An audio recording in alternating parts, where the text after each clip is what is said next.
Es gibt so viele verschiedene Skihelme auf dem Markt und da stellt sich schnell die Frage, worauf solltest du achten? Das klären wir im heutigen kurzen Video anhand einfacher Kapitel, die du unten findest. Wir kommen über die grundsätzliche Form zur Passform bis hin zu Sicherheitssystemen wie MIPS und starten sofort durch. Und damit nochmal herzlich willkommen zu einem wunderschönen Wintertag hier in Japan. Wir waren in den letzten Tagen so viel Skifahren, dass wir uns heute mal die Zeit nehmen, diese Frage zu beantworten, die ich schon so häufig gehört habe und wo wir jetzt mal tiefer eintauchen. Dabei stellt sich zunächst einmal die Frage, musst du überhaupt einen Skihelm fahren? Und meine Antwort darauf ist ein klares Ja. Ich fahre immer mit Skihelm. Der Grund ist nicht unbedingt dein eigenes Fahrkönnen, sondern vor allen Dingen das, was von außen passieren kann. Andere Skifahrerinnen und Skifahrer, irgendwelche anderen Einflüsse wie Lift, Sicherheitsbügel, die dir auf den Kopf schlagen könnten. Du möchtest einfach das wichtigste Stück deines Körpers, den Kopf, schützen. Und dafür ist ein Skihelm das Passende und bitte kein Fahrradhelm. Auch das sieht man hin und wieder, doch Fahrradhelme haben ganz andere Sicherheitsaspekte als Skihelme und da starten wir jetzt genauer durch und zwar mit den verschiedenen Bauarten, die es bei Skihelmen gibt. Dabei gibt es grundsätzlich 4 verschiedene Formen bei Skihelmen. 90% aller Helme sind die Halbschalenform, die ihr auch hier gerade seht. Dann gibt es die Vollschale, die insbesondere im Bereich der Ohren nochmal stärker schützt. Den Visierhelm, der meist auf einer Halbschale aufbaut und dann eben schon eine Brille, ein Visier integriert hat, was man ja auch zum Beispiel aus dem Bereich der Motorradhelme kennt. Für wen sich diese Helme eignen, kommen wir später im Video noch drauf. Und dann gibt es sogenannte Full-Face-Helme, die insbesondere im Bereich des Kinns nochmal stärker schützen. Sieht man im Skisport selten. Die Hauptform ist eben die Halbschale.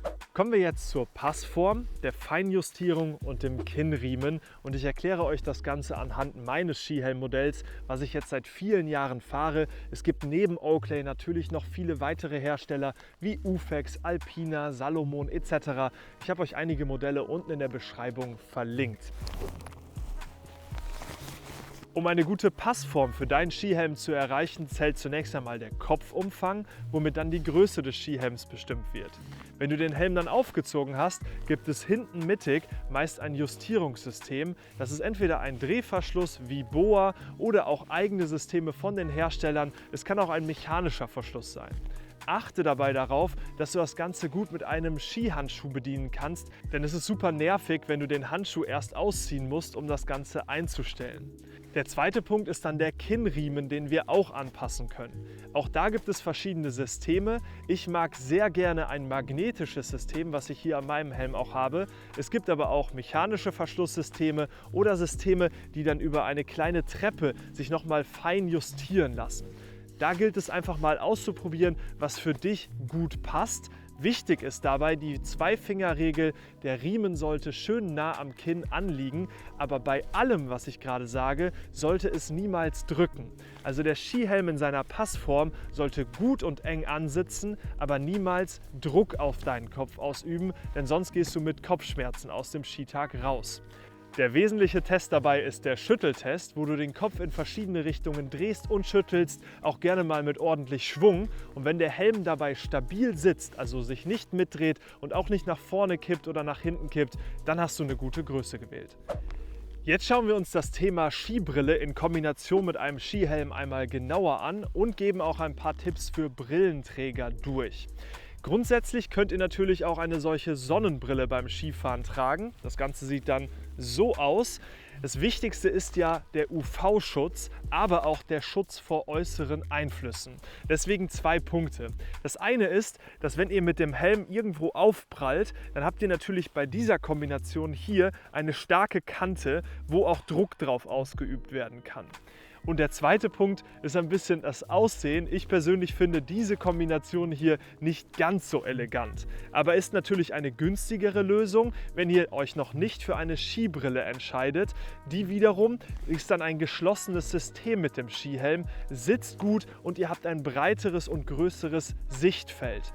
Achtet unbedingt bei der Auswahl der Skibrille darauf, dass es ein schönes geschlossenes System gibt, dass oben zwischen Helm und Skibrille keine große Kante entsteht.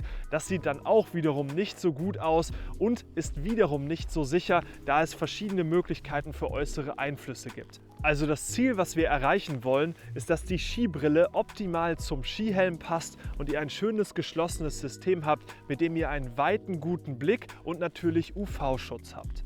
Für Brillenträger tut sich häufig das Problem auf, dass ihr die normale Brille nicht unter einer Skibrille tragen könnt. Dabei gibt es verschiedene Skibrillenmodelle, die Aussparungen haben, die wiederum dann gut mit eurer Brille in Kombination zu tragen sein könnten. Wenn das immer noch nicht passt, dann könnte ein Visierhelm eine gute Möglichkeit sein. Da muss ich aber ganz klar zu sagen, dass insbesondere in der Wintersportszene unter den besseren Skifahrenden der Visierhelm eher verrufen ist als Produkt. Er wirkt einfach optisch nicht so elegant. Wenn ihr euch aber der Meinung entzieht, dann habt ihr an dieser Stelle einen sehr funktionalen Helm, der mit seinem Visier super für Brillenträger geeignet ist. Außerdem beschlägt das Visier nicht, was ebenso ein Vorteil ist. Und das Visier und die Brille geht nicht verloren, was bei einer normalen Skibrille natürlich passieren kann. Kommen wir jetzt zu Sicherheitssystemen bei Skihelmen und sprechen ganz gezielt über das System MIPS. Dieses kleine gelbe Logo habt ihr sicherlich auf vielen Skihelmen schon gesehen. Und es ist dabei so, dass Skihelme und auch andere Helme häufig mit einem geraden Aufprall getestet werden. Doch in der Realität beim Skifahren und auch Snowboarden ist es so, dass wir nicht unbedingt gerade auf den Schnee und die Eisflächen aufprallen, sondern auch mit Dreh- und Rotationsbewegungen.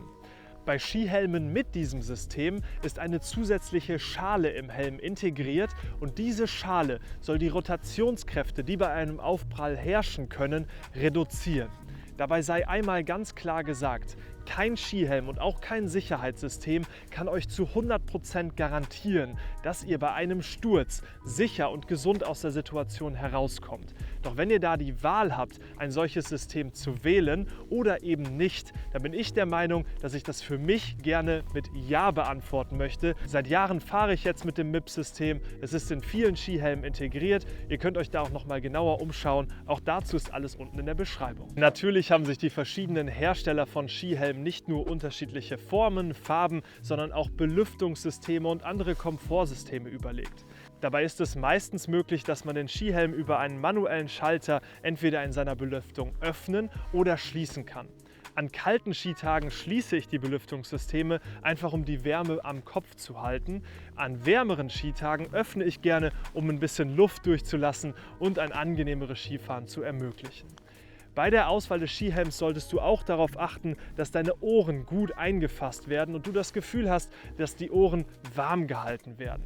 Und das bringt mich auch schlussendlich zum Punkt dieses Videos, denn nach den ganzen Informationen, die wir hier geben, ist es wirklich sehr wertvoll, dass du mal zu einem Fachhändler vor Ort gehst, der dir verschiedene Modelle zeigt und insbesondere in der Passform dann für dich die richtige Form wählst. Denn es ist wirklich entscheidend, dass der Helm gut anliegt und du ein gutes Gefühl hast an den Ohren und am Kopf und dann passend damit in den Skiurlaub oder den Snowboardurlaub fährst. Ich hoffe, dass das Video einen guten Überblick gegeben hat. Fragen in die Kommentare und bis dann.